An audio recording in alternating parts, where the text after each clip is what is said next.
All right, we have the pleasure of being graced with the presence of one of my really, really good friends, Dennis from BAMFBreakers. I probably should have let you say your own name, but we're going to do the introduction real quick. Bamf, I'm going to need your name, your favorite team, your favorite player, past or present, and what your favorite game of a three-game series is: the opening game, the middle game, or the getaway day. Hmm. All right, what's up, guys? I'm Dennis, aka Banff. My favorite team for baseball, specifically, diehard Cardinal fan. Favorite player all time for the Cardinals, Albert Pujols. Current favorite player is probably still Giancarlo Stanton. Man, I've always wished that he was a Cardinal. I keep wanting him to somehow make it over there, but my favorite Cardinal is currently is Nolan Arenado. And favorite day, favorite game of the series, first one, man. Start off right, game one. Let's go.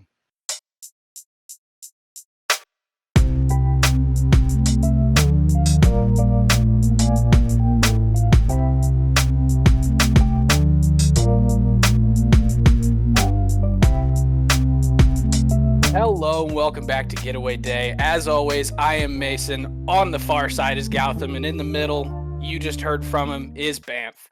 So today we're going to be doing something a little bit different. This episode obviously comes out on Monday, as our main topics always do. However, we're recording it on the official release day of 2024 Top Series 1. So we are celebrating the baseball card new year, the baseball new year, pitchers and catchers report, and we wanted to talk with an expert about the hobby. So Oh, Banff, you're gonna have to like do your best Randall Park and pretend to be an expert, even though you're brother, I thought you were about to introduce another expert. He was about to pop in. That'd been cool. yeah. I'll do my So I'll do my best I actually impression. have Kiwi on the other line. Exactly. He pops in. Excuse me. Let me get in here. That's my guy. But yeah, so we kind of just want to talk all things Yeah. cards. I mean, you're a breaker first and foremost. So for those of Yes. you guys that don't know, Banff is the first partnered Twitch breaker. That's crazy, man. I can't believe that. Yeah, how I long have you can been partnered on Twitch? partnered on Twitch. So I would have to say close to 6 years now. Is that it? Because I know that like I got my sub a couple. So like if there's like 72, I think yeah, it's close to like 6 years probably. And There's then we've been streaming since 2016. So we're about to start year 9 now. So yeah, yeah. So it took me a while to get actually partnered, but man, I think we were affiliated as soon as we could get it, and then after that, it was just fun times from here on out, man. Wow, so so 2016. So it's been quite a number of years now. So I guess can you take us back to the beginning and what those days were like and where Man, you got your start, I guess? so in 2016, I like basically I was watching a ton of like I was recently get back into Madden, and so in like 2K, and I was watching all the card collecting parts of the game, and then I was watching these pack opening videos, and YouTube algorithm like shows you other pack openings, and I saw like companies just opening packs of cards, and I've collected since like 92, but whenever I went to college, took some time off, didn't really do it as much anymore. And then I started watching all these videos, and then I realized that they were like group breaking. I didn't know what that was, so I kept doing more research, watching podcast, watching streams of it and everything, watching videos. And then I was looking at my buddy. I showed him. I was like, "Man, we could probably do this, right? Like this is easy, just like everybody thinks it is, right?" And so, luckily, I had known a guy who ran a local card shop since 99, and so like I went to him. I was like, what do you think about this? Is it plausible? How can I get started? And he was willing to help. He would front me product, and I just started with like a couple of boxes. I remember my very first group break that I ever did was like for a couple of guys in like some like 2013 2014 hoops. Like if you go back on my YouTube, there's like literally the very first one that we broke on stream, and it was just a couple of guys splitting a box. And after that, we just kind of like went from there. We started with like 2 3 box mixers, and like literally, like if you go back now, like it's the quote unquote good old days because we get to see all the great products that we opened back then that are so expensive now. And so, and like how the hobby has changed from us doing so many boxes in a break to like imagine like now the amount of we have to pay for these products. We could have done like 40 box breaks back then. It'd been crazy, but yeah, it's been fun though, man. Yeah. And just I've only been really in your community for the last 3 years, I think now. And just even in the course of that 3 years, it seems like it's changed pretty significantly. But like you guys have kind of done things a little different than I think a lot of breakers do. Because a lot of breakers will go get a case of one product and then they'll sell spots in it and then they'll open like a half case or whatever. And you get a team, you get randomed, whatever. You guys do your PWTs, or which is pick which team. Yeah. But you always structure yours to where you're hitting a bunch of different products. Which was Yeah. that something? What was kind of the inspiration between doing it that way as opposed to doing like a half case break of cosmic and then? So like originally, they were just like, I mean, it was called group breaking, but what I was watching was people doing case breaks, and so it was just like, oh, here's a case of this new product, boom, and like they would just like streamline it because they're so busy. Like like the big breakers, they get so busy and they're just like focused on open this case, get it out, open this case, get it out, and like they figured this is the best way to do it every time. And so I knew that starting out, there's no way I could just be like, hey guys, here's a $2,000 case, let's break it up. Like starting out early, you're not going to be able to get that much pub and that much attention or people willing to trust you to break expensive products. So we started out doing like 2 or 3 box mixers, and then so as that got more popular, we decided to be like, we could probably put 14, 15 boxes together and see if people want to like split it up by team. And then so that kind of like pushed us into the whole PYT thing. So, and then we like, since we did mixers for so many years, we like wanted to keep that same concept and push it into the PYT, the pick your team format of breaking, instead of just doing like we would always do 3 random teams. That was originally the way we did it. We literally gave anybody 3 random teams because it was so cheap. You were paying $36 to get 3 random teams back in the day. Like I know that blows your mind now considering what we do now, but I was gonna say I think the last time I paid 36 in a break was for a filler spot that I didn't end up hitting. And then when we first did PYTs for baseball, like we thought we were really pushing the limit. I mean, like, man, the Yankees are $65, man. This is gonna be, we're really gonna have to convince these people to get, you know what I'm saying? Like that's kind of the way that we felt. And so whenever we did mixers so much, we're like, how about we can keep this mixer concept and then just like price teams accordingly based upon what products that we had. And so like a lot of people like that, and it makes the variety of teams more valuable. Like if you have broken like, so imagine breaking 24 series 1, right? Mhm. If you go look right now, the same team, like for example, like the Cubs, they're going to be like $20, and they're going to be $20 in every case you buy.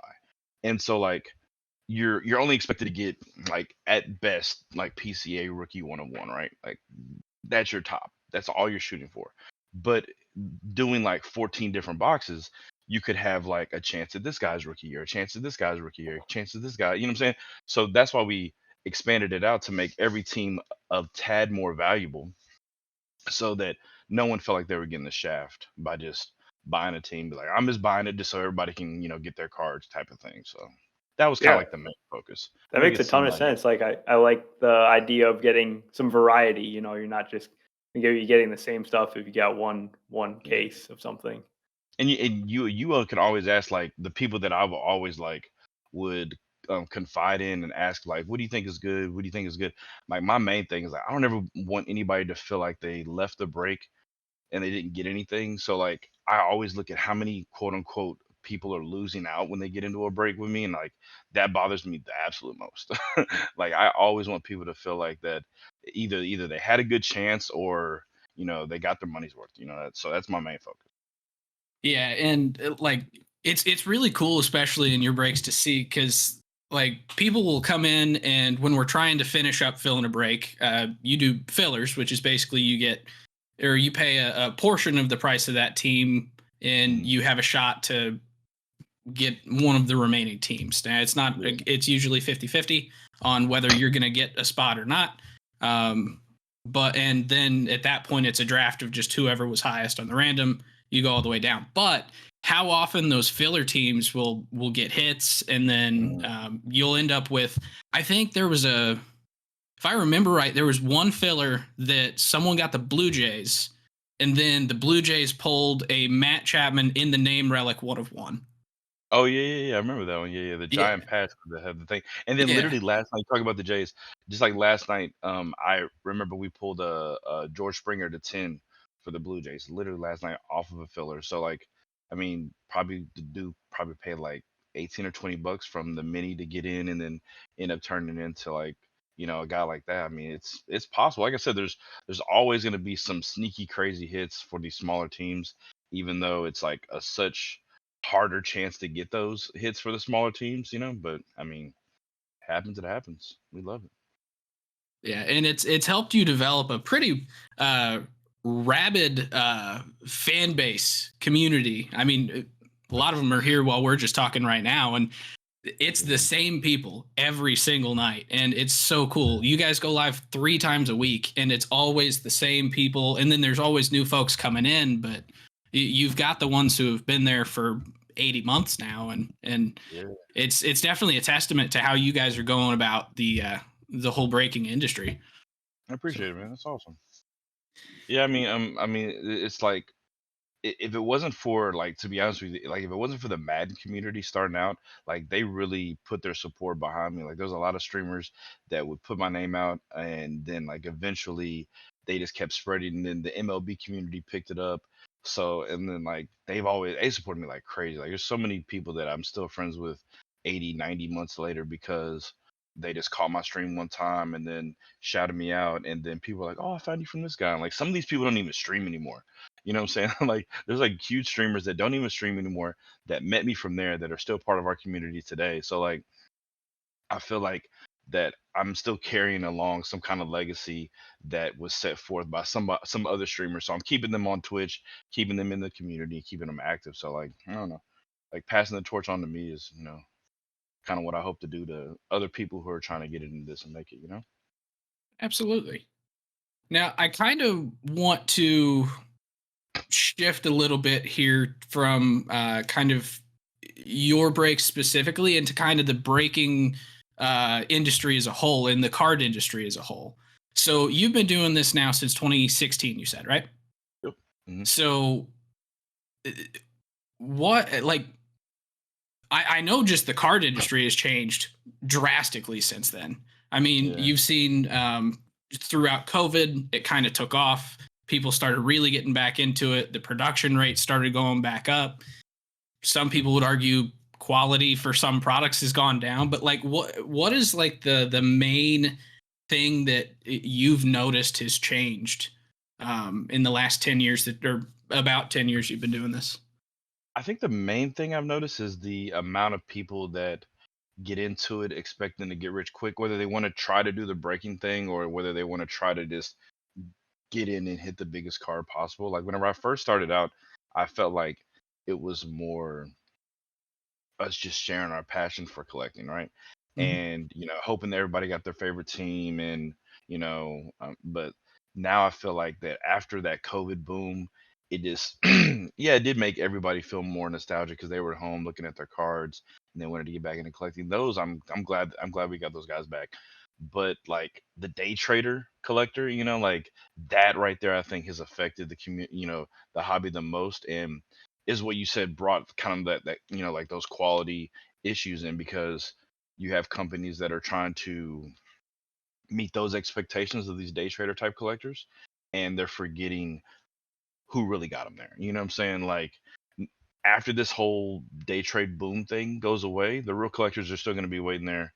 You know what I'm saying? Hoping that you come back and make quality products. And we are starting to see some of that stuff come back. But yeah, for a while it was just getting kind of iffy, man. Like we didn't know if like, how things were going to go. And now that Fanatics is doing this whole, massive takeover, we're still kind of weary about where that's going to take us. But yeah, still going to be here for the ride.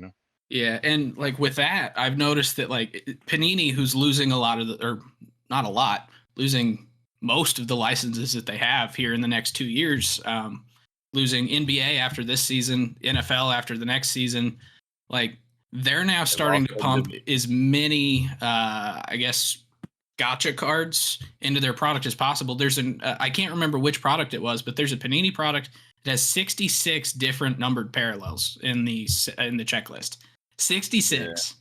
yeah. Like for those of you that don't know, I'm working. It's kind of back there on the wall on a what they call a rainbow, which is trying to get every numbered parallel of a certain card.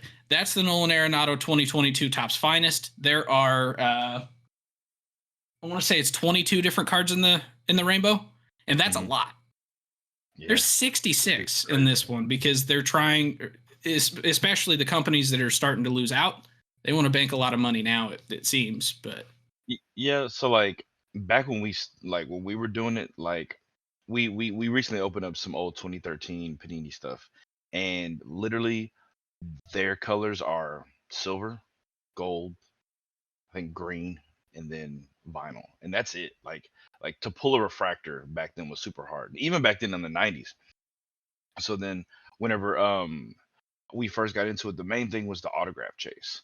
And so me, I was kind of like, well, I don't really, I mean, I like the autographs, but whenever I was collecting, like I started collecting Mike Evans for the Bucks in 2014, 2015, and I would try to get, his rainbow for Prism and for Topps Chrome and all that stuff. And I only wanted his non-auto stuff. And I was like, man, it'd be cool if like people got more into this.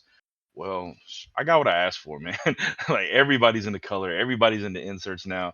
Like that's what's driving, especially whenever people don't when they sign exclusive autograph contracts elsewhere, like they don't have anything else but to, bank on a CJ Stroud color. You know what I'm saying? Like they can't get his autograph, so they're hoping to pull, the lowest number card of him and or like some kind of rare insert, and that's cool.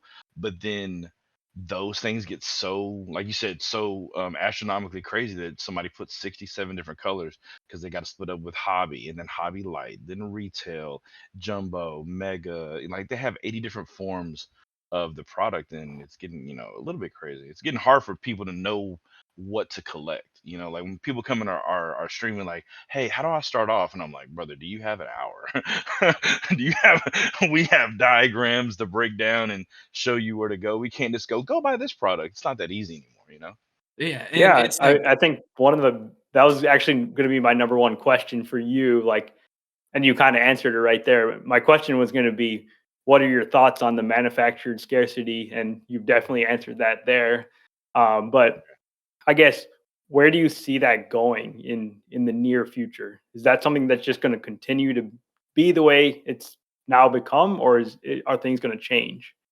Well, I mean, I think things are always gonna find a way to change. Like, I'm pretty sure Fanatics has something. Like Fanatics, like if they're gonna take over everything, like they have so much autonomy to like use their memorabilia in their products. Like they're gonna, I've already seen them offer, redemptions for memorabilia that they currently manufacture, right? Mhm. And so I can see stuff like that happening. I've seen companies. There was one. I'm not sure if you've ever opened it, Mason, but we did a product that offered redemptions of PSA rookie cards of certain players. And one time we pulled an Ozzie Smith redemption for his PSA rookie. Now I think the person who redeemed it, it was only like a 7 or 8 that they got. But still, I mean, the fact that they had those on hand ready to ship out, and they're like, hey, you get this, and boom, we give you a PSA card because they can't put that in a pack this size. You know what I'm Yeah, saying? Or it'd be so obvious, right? So redemption cards, I feel like if they can go that route and make that more exciting, and then also guarantee. Tops just did their first lifetime guarantee for a redemption with the white glove redemptions. Like those never expire. If you hit that in 2055, you're gonna get that one-on-one Volpe, right? But expiration is where I hope that they change things. Having a 1 year, like if I pull a card in 2022, it expires in 2024. That's terrible. Like I want to be able to open these things 10 years from now. Like we open up upper deck products and people get so excited, but then we pull like a Dan Marino Peyton Manning, Brett Favre triple auto that expired in 2008, and there's no way we can get it. Yeah. Well, and oh shoot, I completely forgot what I was going to say. Okay. I hope that answered Oh, your question, Gotham. Yeah, Like that's where I see the absolutely. things going. Is like I feel like that they could take, like, instead of just going crazy autos, crazy inserts, like do something with redemptions. Don't make them expired and make them fun. so that was actually what I was about to say. Is I was going through eBay today, just looking at Nolan Arenado cards because it's also my favorite player, and I'm starting to amass a pretty hefty Arenado collection. But Yeah, I saw you doing the triple thread stuff, man. Going to get his triple thread stuff is fun. Yes, bro. that's Yes. the one of 3 2020 triple threads. Best thing about Arenado is his last team. Like their color scheme is so collectible when it comes to patches. Yeah. So like it's fun as shit. Yeah. Keep going. But yeah, I was on eBay and I was just looking at some of his stuff, and there's 2022 unused redemptions on eBay. It's like you got like 3 months to use some of those, or they expire. It's like those people Yeah. better be getting those things in now, taking them off of eBay, or you just wasted a pretty valuable card that someone would definitely want to collect if it was priced right. Right. Yeah, So. and then there's no guarantee. Like even if you do buy it off the eBay and then like you get it in before it expires, some of these companies don't have guarantees. Like they have backup plans, but they have like their backup plans aren't good. We were just talking about it the other day. Like you turn in a redemption, it's about to expire. Panini goes, "Hey, we don't have it. We're gonna give you points." But if you talk to them personally, like through like email, you can probably talk them into giving you a better replacement. For like the super high end stuff, they used to have these things. They probably still do, but they're called white box or black box redemptions. So whenever you don't have, like, say you turn in like a 1 of 1 Arenado redemption, right? But they don't have the card. He never signed it. So they're like, okay, we're gonna give you this black box or white box 1 of 1, and the cards in there are labeled 1 of 1. They're panini stamped. They're autographed. They're crazy stuff. Like I wish they would do more of those things if they can't get the product. Don't just like cop out and give so undervalue. Like undervaluing the collector is terrible right now. Yeah. Let's see. So I guess changing gears a little bit more here, and going back to something that we were talking about just a little bit ago. So something MLB has definitely been trying to do, and especially with bringing in Fanatics here, is they're now starting to try and focus on promoting specific players. I mean, they've been doing that, especially with cards. They've been doing it for years, like marketing the Anthony Volpe MLB debut patch, white glove redemption, and trying to make a big deal out of that so that people go and try and chase that card. But Yep. are you seeing people come into the hobby that are actual collectors, not people that are day trade card collectors, and they're no longer looking for just a team, they're trying to find just specific players? Is that something that you've kind of noticed with the whole change from MLB side? Yeah, I think so. I mean, especially with like social media and TikTok and stuff like that, it's like so easy for people to get access to like specific players now. Like, I mean, if you're following the MLB or the NBA or something like that, not only will the NBA promote their stuff, but then you'll see them just like take a person's social media feed and put it on their feed to like show the day of Giannis or show the day of Mike Trout or what did he do, you know? And so people see these things of these younger players. Like we got guys who probably have never even touched a red card coming in and be like, I want Ellie De La Cruz. You know what I'm saying? What is Ellie De La Cruz in? Like, and then they'll just wait till we have products that he's in, and then they'll go after the Reds, you know? And so the more and more that is happening is because I think that the fans have called for it. They used to talk crap on the MLB for not promoting their players. Like no one knew who Mike Trout was. They heard of Mike Trout and how good he was, but have you ever heard him speak? You know, what kind of personality does he have? You know, like, and until like recently, we've seen like that from YouTube and social media. So I think they're doing a good job of promoting now, and matching up the face with the player and what they can do, and it's helping a lot with the collectors. I mean, sometimes you don't have guys that come in like I only collect Cowboys or I only collect Yankees, DZ. but like they'll come in, they'll have their their primary team that they mess with, and then they'll branch off and collect new kids, and hopefully, like one of these new prospects and follow them up. I mean, imagine if I remember seeing like these young prospects that like Tatis and Eloy Jimenez and stuff like that when we first started getting into stuff, and they were so skinny, and like people were like, whatever, and push them off, and then later on they become superstars. Yeah, I just saw the first Bowman auto of Juan Soto on Twitter this morning, and just Mm. he looked so He was- ridiculously small. He was in Little League apparently. Juan Soto had to have been 14 years old when he took that picture. It's so wild looking at their old prospect pictures, man. They're so Yeah. skinny because they haven't been through this major league, factory of like getting better, getting more trained and like toned and stuff like that, and they grow into their bodies. It's so wild to compare it, man.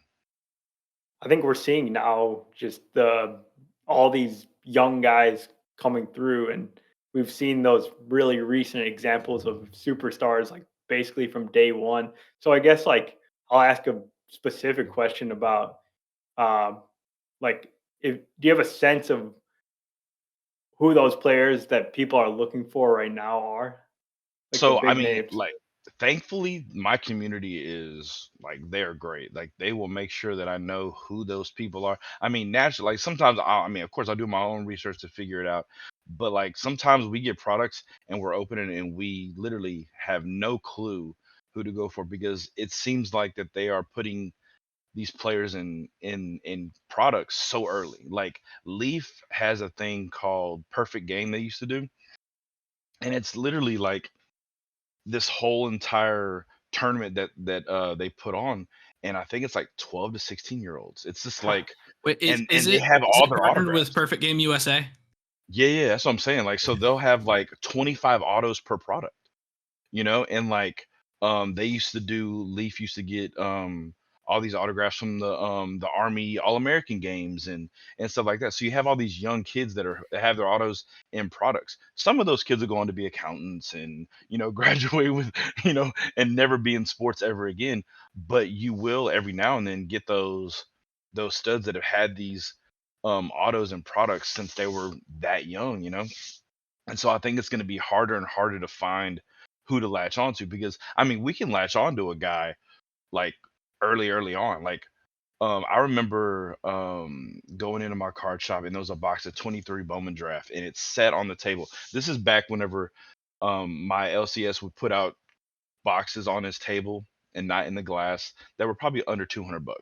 So this Bowman draft was like probably like $120 and it sat there and sat there and sat there for years. I'm talking this is like 2018. This 2013 Bowman draft box is still sitting there.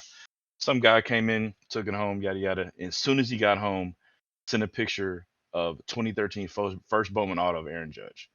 And we're just sitting there. And this was like, we're like, holy crap, this thing has been sitting there for now 5 years. Like this product has been chilling for 5 years with now at the time he was a rookie in 2017. He's blowing up in 2018. So he's massively popular, and then what do you know? It was just sitting there. So like in 2013, they would have opened that up and not even thought twice about that card. Like you can go back and watch videos of people pulling Mike Trout cards and going, wonder if he's gonna be any good. Mispronouncing Acuna's name whenever they pull his cards. Like that's like the fact that those moments exist are just gonna I feel like they're gonna get even crazier going forward because I guarantee you can find some stuff of me hitting people that we didn't think were gonna be huge and now they're studs now. Yeah, so I over the last couple of years have been trying to inventory my entire collection, which I've learned is not a feasible thing to do. Because so just a quick guess, BAMF, because you know how often I buy into your breaks. How many cards do you think I personally have in this room right now? In the room? Mm-hmm. I'll move out of the way so you can see some of what I've got back there on the shelves. 1, 2, 3, 4, 5, 6. The binders are also full. 20. I'm gonna guess like 15,000, 20,000 cards. 40, because this is only like 40. a third of what I've got. Good night. But yeah, I guarantee when I go through there, there's stuff that you don't even know is there. Like and then nowadays, like people back whenever I was collecting, you collected pretty much. I mean, you collected full sets, and then you had an area for where like the people you liked, and then you put those people you really loved in binders or top loaders. And then the cards you really, really love, you put in screw downs. I know these kids aren't going to know what screw downs are, but it's literally a plastic case with 4 screws in the corners. And they started out with no indention for the card. So these plastic would just smash this card You're saying, I and think hold it into place. I think I And then they have finally one. were like, you know what? We should probably put an indention. And then, of course, it has evolved into the magnetic cases that we have today that are, you know, much more. Because now the size of the cards are crazy. Like you have 35, 55, 75, all the way up to like 270 point, you know? And so like the way that you store your cards has evolved, and the way that people collect, people don't even care about base cards anymore. But like that was a thing. Like we would make master sets, and then, you know, and then we would have everything else that we personally collected, you know? And like I would have like I still probably at my dad's house have the full 88 tops, the full 89 tops, the full 90 tops, you know, stuff like that that are just in boxes labeled, and that was it. But like nowadays, people don't collect that. Like they're like, how do I get rid of this? What do you do with your bulk? Do I throw this away? I mean, donating it is by far the best thing to do. Like if you have cards you don't want to, just find a place that you can donate it somewhere. That's the best thing to do, because getting kids collecting early is fun. I You was know? gonna say the local boys and girls clubs are always really good for that.